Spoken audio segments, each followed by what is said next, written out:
السلام علیکم ورحمۃ اللہ۔ جی پیارے بھائیوں اور بہنوں، ترجمہ القرآن الکریم اور اس کی تفسیر، سبق نمبر ہے 5۔ اعوذ باللہ من الشیطان الرجیم۔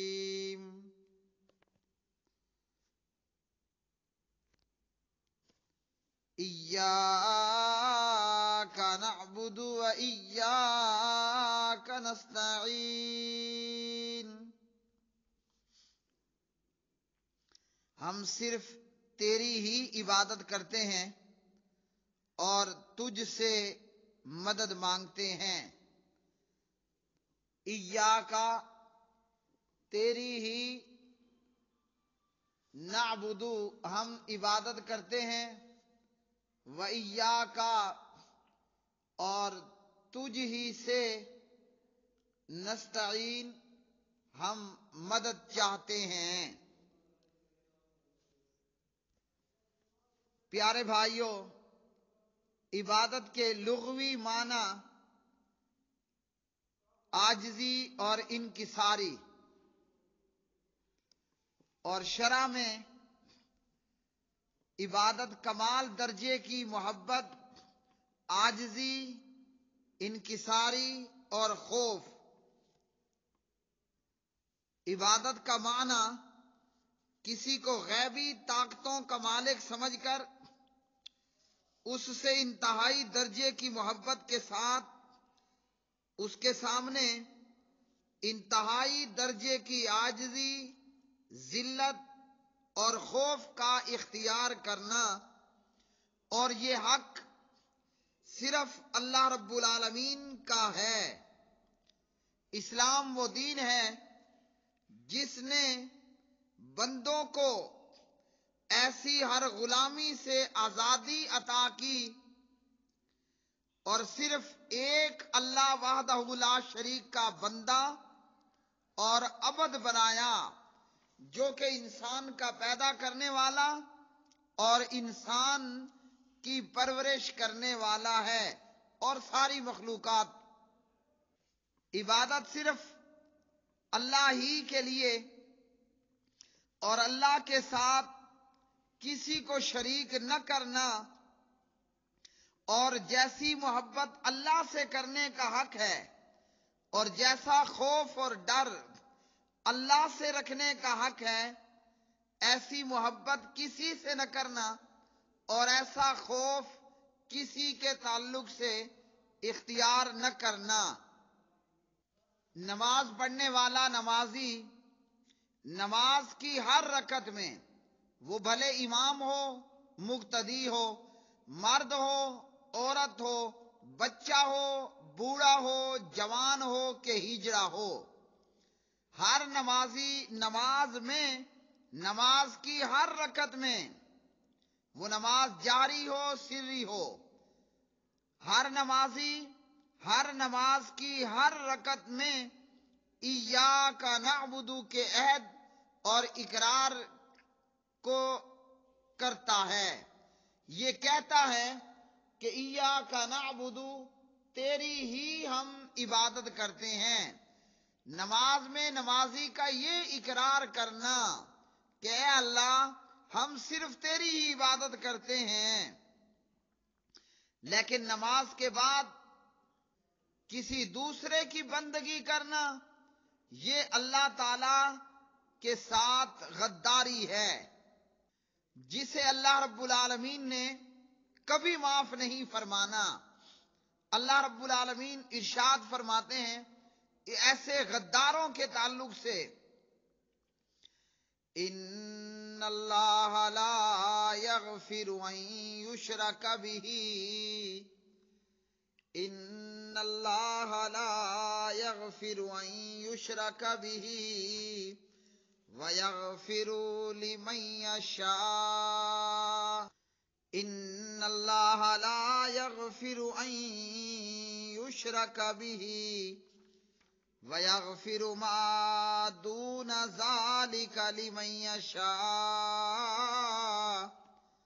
وَمَن يُشْرِكْ بِاللَّهِ فَقَدْ ضَلَّ ضَلَالًا بَعِيدًا۔ بے شک اللہ تعالی یہ گناہ ہرگز نہیں بخشتا کہ اللہ کے ساتھ شرک کیا جائے، اور اس کے سوا جسے چاہے معاف کر دیتا ہے، اور جو شخص اللہ کے ساتھ شرک کرتا ہے تو وہ یقیناً بہت دور کی گمراہی میں جا پڑا ہے۔ اسی طرح ایک اور مقام پر فرمایا اِنَّهُ مَن يُشْرِكْ بِاللَّهِ اِنَّهُ مَن يُشْرِكْ بِاللَّهِ فَقَدْ حَرَّمَ اللَّهُ عَلَيْهِ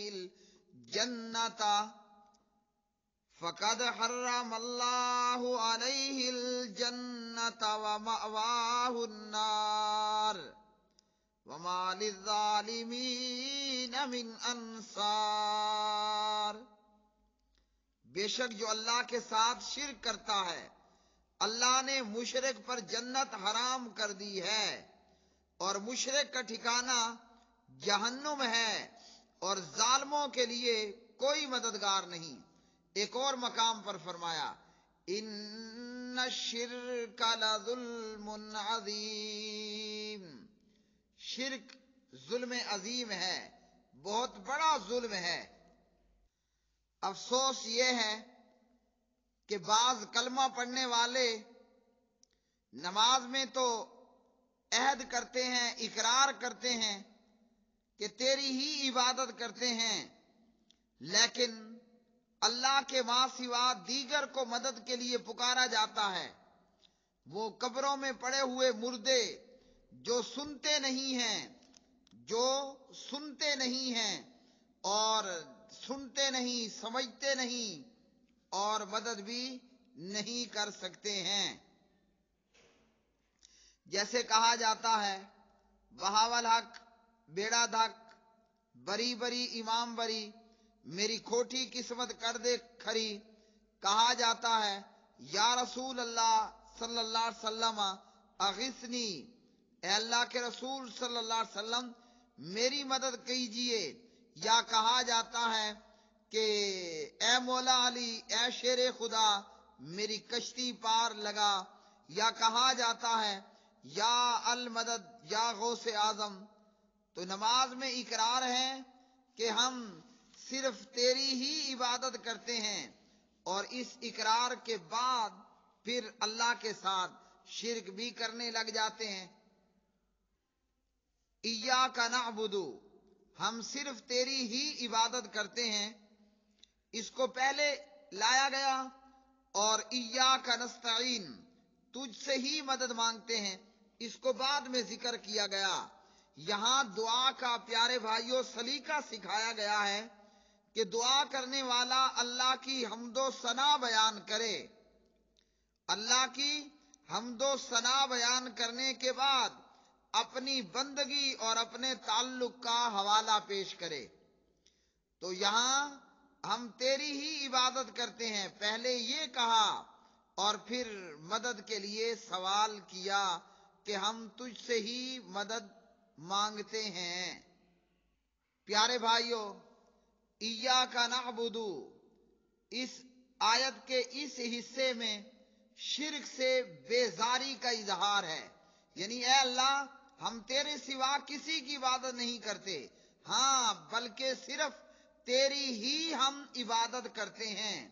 تو یہاں پر ایاک نعبد شرک سے بیزاری کا اظہار ہے، وَإِيَّاكَ نَسْتَعِينُ، اور صرف تجھ سے مدد مانگتے ہیں، یہاں اپنی طاقت اور قوت کا انکار ہے کہ ہماری کوئی طاقت نہیں، ہماری کوئی قوت نہیں ہے، ہم تجھ سے مدد کے طلبگار ہیں، مدد چاہتے ہیں۔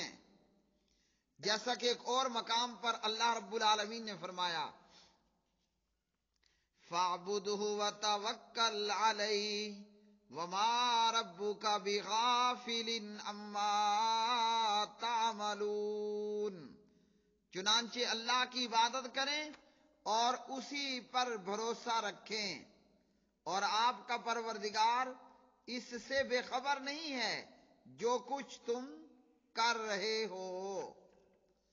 تو آیت کے پہلے حصے میں شرک سے بیزاری کا اظہار اور دوسرے حصے میں اپنی طاقت اور قوت کا انکار ہے اور اپنے آپ کو اللہ کے سپرد کر دینے کا اعتراف ہے۔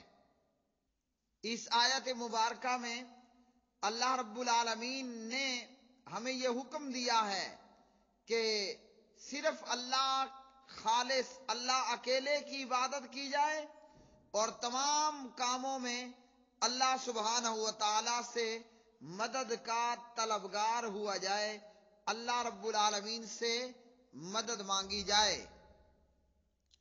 پیارے بھائیوں، ایک ہے ما فوق الاسباب، اسباب سے اوپر ہو کر کسی سے مدد مانگنا، وہ صرف اللہ رب العالمین سے مانگنی ہے، اور ایک ہے ما تحت الاسباب، اسباب کے تحت رہ کر مدد مانگنا۔ مثلا یہ کہ بندہ ڈاکٹر سے دوا لے سکتا ہے، مگر شفا صرف اللہ وحدہ لا شریک کے پاس ہے۔